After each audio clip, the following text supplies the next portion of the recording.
आज जैसे कि मैंने शुरू में बताया कि आज कैबिनेट की, सीसीईए की, सीसीपीए की और सीसीएस की बड़ी बैठकें थी। माना जा रहा था कि कोई बहुत बड़ा फैसला होने वाला है। पहलगाम के संदर्भ में सरकार कोई बड़ी सामरिक कूटनीतिक अपनी घोषणाएं करेगी कि क्या करने वाले हैं अपने पड़ोसी मुल्कों के साथ। लेकिन प्रधानमंत्री मोदी ने, जैसे कि हमने कहा, कि सेना को कल ही कह दिया था कि वो कार्रवाई के लिए उसको खुली छूट है। ऐसे में सवाल ये उठता है कि क्या सेना चुपचाप ऐसी तैयारी कर रही है जिसके अंजाम तक पहुंचने के बाद आतंकवादियों की आने वाली पीढ़ियां भी पहलगाम कांड पर थर्राएंगी। अगर आप ये समझना चाहते हैं तो हमारी ये रिपोर्ट देखिए। दिन सोमवार, प्रधानमंत्री आवास। प्रधानमंत्री नरेंद्र मोदी से रक्षा मंत्री राजनाथ सिंह की 40 मिनट तक बैठक। दिन मंगलवार, प्रधानमंत्री आवास। प्रधानमंत्री नरेंद्र मोदी से रक्षा मंत्री राजनाथ सिंह और एनएसए समेत सेना प्रमुखों की 1.5 घंटे तक चली बैठक। दिन बुधवार, प्रधानमंत्री आवास। एक के बाद एक सीसीएस, सीसीपीए और कैबिनेट की बैठक। इन सभी बैठकों की तरफ भारत ही नहीं, दुनिया की नजरें लगी हुई थी। हर कोई ये जानना चाहता था कि पहलगाम में मासूम सैलानियों को जिस तरह मारा गया है, उसके बाद सरकार क्या करेगी। लेकिन बैठकों के बाद प्रेस कॉन्फ्रेंस हुई तो सूचना और प्रसारण मंत्री अश्विनी वैष्णव ने जातिगत जनगणना कराने का ऐलान कर दिया। Under the leadership of our Prime Minister Shri Narendra Modi ji, the Cabinet Committee of Political Affairs has decided today, that is 30th April 2025, that caste enumeration should be included in the forthcoming census. अब सवाल है कि क्या 3 दिनों से लगातार सुरक्षा से जुड़ी माथापच्ची यूं ही थी या सिर्फ जातिगत जनगणना का ऐलान करना सरकार का लक्ष्य था। अगर ऐसा ही था तो फिर प्रधानमंत्री नरेंद्र मोदी के उस बयान का क्या हुआ जिसमें उन्होंने कहा था कि पहलगाम में आतंकी हमला करने वालों को ऐसी सजा मिलेगी जिसकी कल्पना तक नहीं की जा सकती। उन आतंकियों को और इस हमले की साजिश रचने वालों को उनकी कल्पना से भी बड़ी सजा मिलेगी। जिस तरह सबकी नजरें इसी बात पर टिकी हैं कि भारत कभी भी आतंक को पनाह देने वाले पाकिस्तान पर जवाबी हमला बोल सकता है, उससे पाकिस्तान की नींदें हराम हो गईं। वहाँ के मंत्री तो डर के मारे परमाणु हमले की धमकी देने लगे।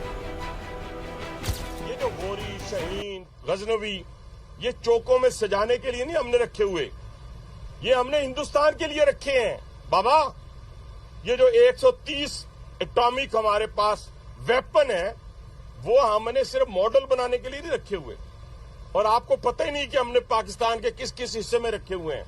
ये दुनिया भी जानती है, आप भी जानते हैं, वरना आप तो इतने मक्कार बनिए हैं कि अभी तक पाकिस्तान के ऊपर कई दफा हमलावर हो चुके होते हैं। अब आज भले कैबिनेट की बैठक के बाद सरकार ने जातिगत जनगणना की बात की, लेकिन सेना को कार्रवाई का अधिकार कल ही दे दिया गया था।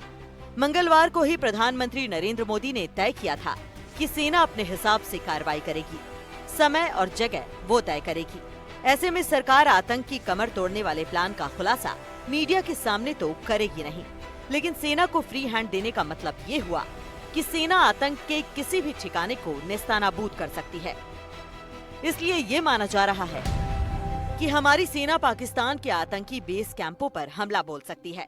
साथ ही पाकिस्तान के आतंकी लॉन्च पैड पर भी सेना स्ट्राइक कर सकती है। पाकिस्तान के डर को आप इस बात से समझ सकते हैं कि पाकिस्तान ने अपने कब्जे वाले कश्मीर में मौजूद 7 से ज्यादा आतंकी लॉन्च पैड खाली करा दिए हैं। ये आतंकी लॉन्च पैड लीपा, जूरा, दूधी नियाला, केल, शारदी, सरदारी और कोटली में हैं। खबर यह है कि डर के मारे पाकिस्तान ने अपने आतंकियों को अपनी सेना के हवाले कर दिया है। हो सकता है कि सेना एयर स्ट्राइक या सर्जिकल स्ट्राइक की जगह नेवल स्ट्राइक भी कर सकती है। 1971 के युद्ध में सेना ने कराची पोर्ट को नेवल ब्लॉकेज से ही बर्बाद कर दिया था, जिससे पाकिस्तान की अर्थव्यवस्था को काफी धक्का लगा। इन तैयारियों से आप समझ सकते हैं कि आतंक की नकेल कसने के लिए भारत कैसे तैयार है। I say to the whole world,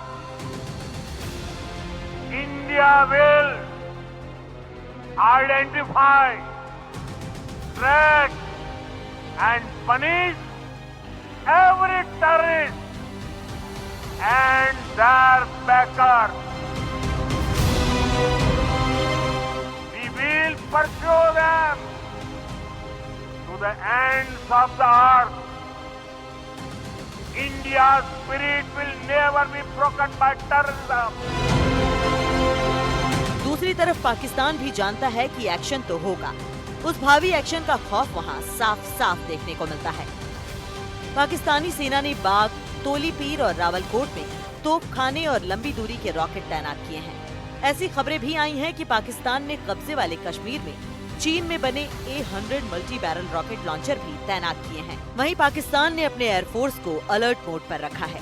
लेकिन पाकिस्तान ऐसी तैनाती के बाद भी डरा हुआ है, क्योंकि उसे अपने कराची पोर्ट और हवाई ठिकानों का डर सता रहा है।